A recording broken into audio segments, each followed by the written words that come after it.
안녕하십니까. 국민대학교 한국역사학과 명예교수로 있는 박종기입니다. 오늘은 고려시대의 가족과 혼인, 또 그것과 관련된 고려 여성의 지위에 대해서 생각해 보기로 하겠습니다. 식민지 시기부터 해서 1960년대까지 고려왕조 역사를 주도했던 사람들은 일본인 연구자들입니다. 오늘 주제와 관련해서 일본인 고려사 연구자들은 고려의 상속제도, 가족제도에 대해서 당대의 현실과는 아주 다른 주장을 하게 된 거죠. 그 사람들 구체적으로 하면 고려시대의 상속제도는 적장자 단독 상속이다. 적장자는 적법한 배우자 소생의 맞이다. 단독 상속되었다. 토지의 적장자 단독 상속은 토지 상속에만 그치지 않습니다. 이것이 실제로 이 상속 문제가 가족제도, 혼인제도 여러 가지 문제에 적용되기 때문에 이 이론이 잘못된 이론이 고려사 해석에 대단히 큰 해악을 끼쳤다 볼 수 있습니다. 재산이 첫째 아들에게 집중되니까 여러 형제들이나 여자 형제들은 재산이 없으니까 그 장자 집에 한 집에서 동거할 수밖에 없다. 그러면서부터 자연히 가족 제도는 적장자 중심, 부계 중심의 대가족 제도였다. 이런 이론입니다. 그게 고려는 한마디로 대가족 제도였다. 그래서 다른 사람에게 상속되지 않는 이러한 것이 이제는 1980년대 이후가 되면서부터 비로소 새로운 연구에 의해서 그들의 일본인 연구자들의 입론은 전면적으로 바뀌게 된 겁니다. 그 연구의 가장 기초적인 자료가 뭐냐면 이 고려시대는요, 죽은 사람의 일대기, 이를 거기에는 그 사람의 생애, 공적, 가족관계 이런 것이 적혀 있습니다. 이걸 돌로 만들어 갖고 이걸 뭐냐면 바로 시신과 함께 매장하는 장례풍습입니다. 근데 이 묘지명을 남긴 사람들 일반 평민들은 그렇게 없습니다. 대체로 왕족, 관료의 부인이었던 여성, 성녀들, 여성들도 적지 않게 약 60점이 됩니다만 상당히 많습니다. 현재 우리가 확인할 수 있는 묘지명은 약 현재 350, 물론 이거는 신물도 있고 묘지에서 발굴된 것도 있고 기록으로 남겨진 것도 있습니다. 자식이나 아니면 생년월일이나 이런 가족 관계가 확인할 수 있는 것이 약 220점입니다. 바로 이 220점을 학자들이 분석하면서부터 고려 시대의 평균 수명, 가족 구성, 혼인 형태 등 매우 다양한 생활 자료를 얻기 시작합니다. 이렇게 되면서부터 우리가 고려 왕조의 역사를 대단히 생생하게 읽을 수 있다. 그래서 이것이 많이 활용되겠습니다. 오늘 바로 얘기하게 될 고려시대 여성 문제, 가족제도, 상속제도 이 묘지명이라는 자료가 있어서 새롭게 해석이 가능합니다.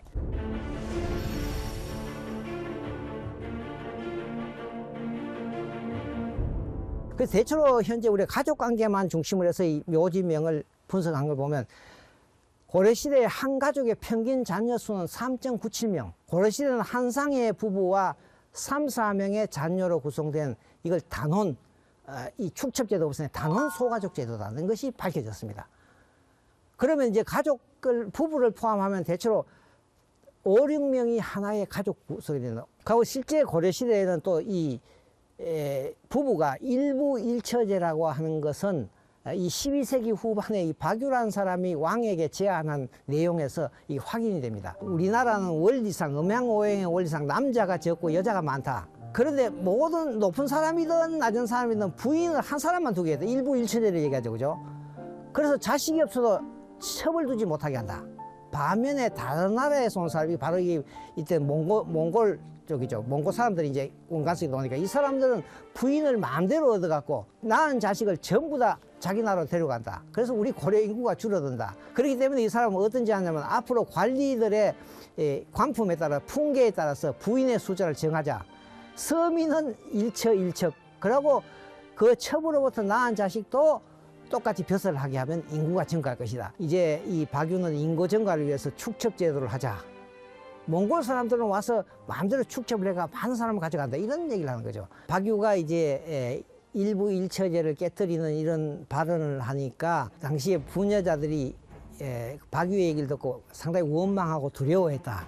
그래서 마침 길 가는 노파가 박유를 손가락질하면서 여러 명의 첩을 두자고 국왕에게 건의한 사람이 저 거지 같은 늙은 놈이다.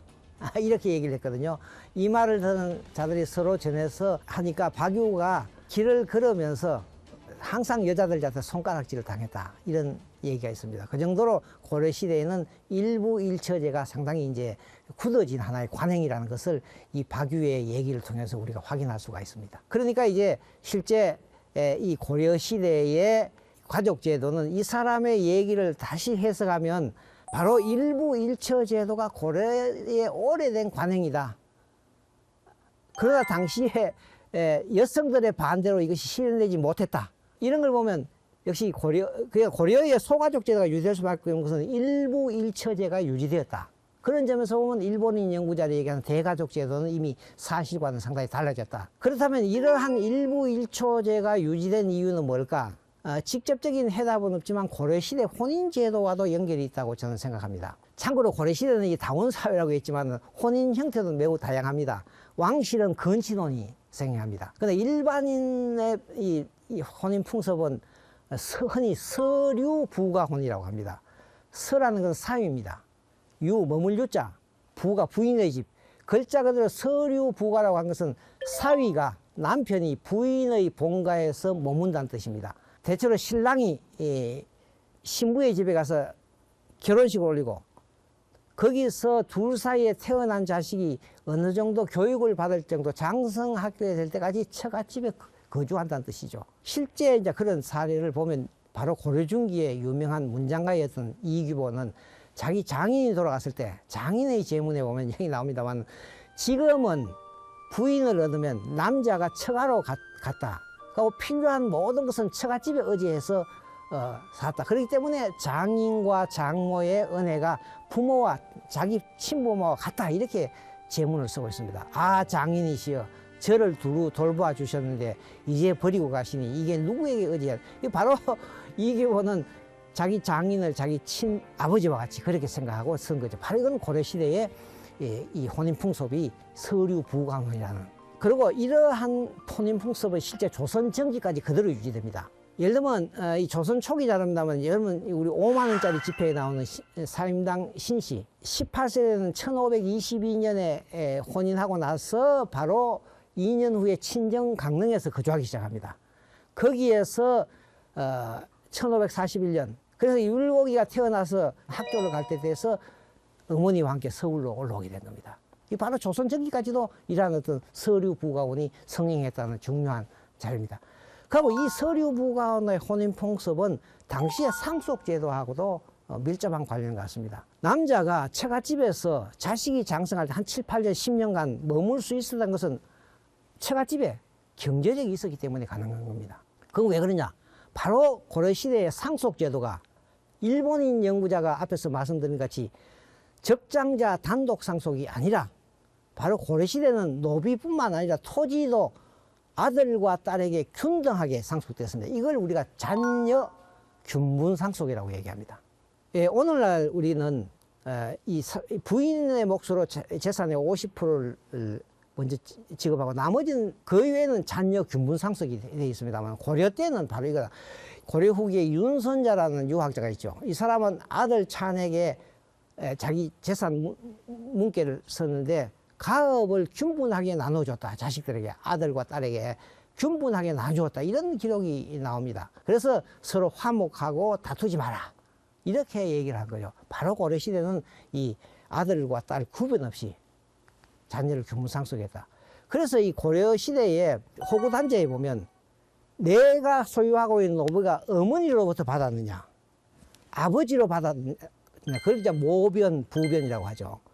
이거 반드시 구분해야 돼. 그러니까 이건 뭐냐 하면 어머니와 아버지가 각각 다른 재산을 갖고 있고 내가 받은 재산은 이 어머니 쪽이다. 아버지 쪽을 반드시 기록하고 있다는 거죠. 오늘날은 우리가 이 혼인하면 부부 합산이 되어버립니다. 부부의 재산이 같이 합산이 됩니다만 고려 때는 내가 상속받은 재산을 갖고 혼인을 하더라도 어머니 쪽 재산, 아버지 쪽 재산 재산을 전부 다 이렇게 유지하고 이건 바로 자녀가 균분 상속되고 있다는 중요한 증거가 됩니다. 여성이 죽으면 물론 이제 상속인이시면 아들 쪽에 준다든가 딸 쪽에 주지만 아들, 딸이 없을 경우에는 그러면 요사이 같으면 남편이 가져가는 것이 아니라 바로 그 재산은 여성의 본가 쪽으로 기속됩니다. 고려시대에는 자녀가 모두가 부모의 재산을 성별 순서와 태어난 순서와 관계없이 상속받아서 독립된 가계를 이루고 있다. 그렇기 때문에 자연히 가족도 대가족 제도가 아니라 한상의 부부가 중심이 되는 단원 소가족 제도로 유지될 수밖에 없었다는 점이죠. 이 잔여 균분 상속으로 여자도 재산을 상속받아서 또 남자가 여자 집에 가서 거주할 수 있는 경제적인 기반이 마련되어 있다. 부모 입장으로 볼 때는 딸에게 상속된 재산이 남자 쪽에 차지가 되는 것을 방지하는 뜻도 있고, 그래서 이 서로 서류 부과을 하는 이러한 어떤 혼인 풍습이 고려시대에 유지되고 있다는 점입니다. 바로 이것은 제사제도에도 영향을 미칩니다. 흔히 우리가 이걸 윤행봉사, 윤이라는 것은 받기 윤자, 행, 서로 번갈아 간다. 이 조선시대 이후에는 이 장자만이 제사를 독점했습니다. 고려시대에는 아들과 딸이 번갈아 가면서 제사를 지내는 형태입니다. 이걸 우리가 윤행봉사라고 합니다. 왜? 재산이 균분상속이 되어 있기 때문에 이제는 여자도 아들이 없으면 여자가 제사를 지내는, 조선 중기 이후에는 장자가 제사를 지내는 습관, 특히 이 조선 후기의 동족마을, 같은 성기 동족마을이 발달하고 또 유교의 주자가래가 보급되면서부터 장남이 제사를 지내는 장자봉사가 관행으로 굳어지고, 실제로는 장자, 마지가 제사를 지내는 관행은 바로 이 조선 중기 이후에 된 것이다. 1650년대부터 시작해서 지금까지가 약 한 350년밖에 안 됩니다. 그러면 고려에서 시작해서 1650년까지는 자그마치 750년이 균분상속 시대고 윤행봉사였다. 대단히 놀라운 사실이라고 볼 수 있겠죠.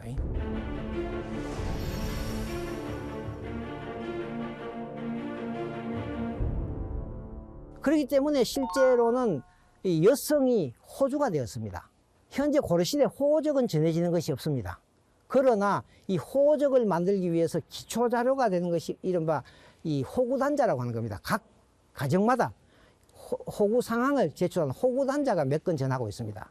여기에는 이제 호주의 성명, 이 사람의 신분이요, 직역, 현재 어떤 직업을 갖고 있는가, 어떤 관종가, 그 다음에 반드시 사조, 아버지, 할아버지, 정조 할아버지, 그리고 외할아버지를 반드시 기록하게 됩니다. 그리고 그 다음에 배우자의 성명, 신분, 가계, 역시 사조, 그 다음에 밑에 마지막에 소생 자녀가 기록되어 있습니다. 그런데 놀랍게도 이 1333년 고려 후기입니다만 여성이 호주가 기록된 단자가 현재 남아 있습니다. 제가 참고적으로 이 자료를 분석해 보면 1333년에 여기 호주가 낙랑군 부인 채씨 여자가 호주가 되어 있죠. 그리고 이 부인의 본관, 그리고 이 사조, 그다음에 그 밑에 보면 남편이 이계입니다. 그렇게 되어 있죠. 또 남편의 사조가 기록되어 있습니다. 그리고 그 마지막에 아들이 있습니다. 그런데 놀랍게도 여기 세 번째 아들이 이윤방이라는 사람이 있죠. 그죠? 이 다음에 1372년에 호주에 이씨가 있습니다. 여자가 이 개성 북부에 있는데 호주가 되죠. 이 사람은 본관이 영주입니다. 영주이십니다. 그런데 여기 밑에 보면 이윤방이라는 사람이 자기 남편이다. 그러니까 바로 최 씨의 아들이었던 이윤방이가 얘 부인이 또다시 호주가 된 거죠. 현재 이 고려시대 호적이 남아있지는 않습니다만은 이 1476년에 간행되었던 조선 초기입니다만은 안동원시 성화보라는 게 있습니다. 바로 1476년이 이때가 명나라 연호가 성화하기 때문에 성화보라고 합니다. 여기에 보면요, 출생한 순서대로 기록하고 있습니다. 고려시대는 딸이 제일 먼저 나시면 딸부터 먼저 이름 기록하는 거죠. 그 여자를 당당한 하나의 어떤 가족 구성, 뭐 여자의 남편, 여부, 그리고 또 재혼했을 경우에는 후부라고 합니다. 안동원시 성화에 보면 외손도 본성과 같이 기록되어 있습니다. 이거는 고려시대의 여자가 남자들과 형제들과 동일하게 재산을 상속받고 남녀 구분 없이 번갈아 가면서 부모와 조상에게 제사를 지냈던 고려사회의 간섭이 이 호적에 남아있다는 이런 얘기입니다. 그리고 또 하나 보면 이 고려시대에는 이 엄서제도가 발달합니다. 조선시대는 과거제가 일반적입니다. 예를 들면 국가에 공이 있거나 5품 이상의 고위 관료의 경우에는 그 자손들에게 관직 진출의 혜택을 주는 엄서제도입니다. 이 경우에도 보면 아들이 없는 집안의 경우, 관료의 경우 어떠냐, 딸의 자손의 외손에게 역시 엄직이 계승됩니다. 그러니까 아들이 없다고 해서 그 집안은 관료가 못된 게 아니라 딸의 자식 외손에게도 구했다. 이런 것은 바로 여성이 제사, 상속, 호주제도의 주체가 되기 때문에 가능한 거다. 오늘날 여성이 못지않게 고려시대 여성들이 이러한 지위를 가졌던 대단히 놀라운 사실이 아닐 수가 없습니다. 이제 우리 사회도 2008년 이후부터는 이 호적법이 이제 폐지가 됐죠. 그래서 가족관계 등록부란 것이 만들어졌습니다. 그래서 이제는 출생 자녀도 아버지의 성과 본관을 반드시 따르는 이 부성주의가 수용되었습니다. 이제 혼인 당사자가 협의할 경우에는 그 자식이 어머니의 성과 본관을 따를 수 있도록 현재 되어 있습니다. 그리고 또 그걸 법원이 허가해줘서 자녀의 성과 본관을 변경할 수도 있다. 중간에. 이러한 변화 이전에 1000년 전에 건국되어서 500년간 유지된 고려사회에서는 이미 여성이 호주가 되고 여성이 하나의 상속의 주체가 됐다는 이러한 사실은 고려사회가 대단히 개방성, 역동성을 가진 다원사회라는 것을 하나 증명해주는 중요한 사례가 된다고 생각합니다. 오늘은 여기까지 강의를 하겠습니다. 감사합니다.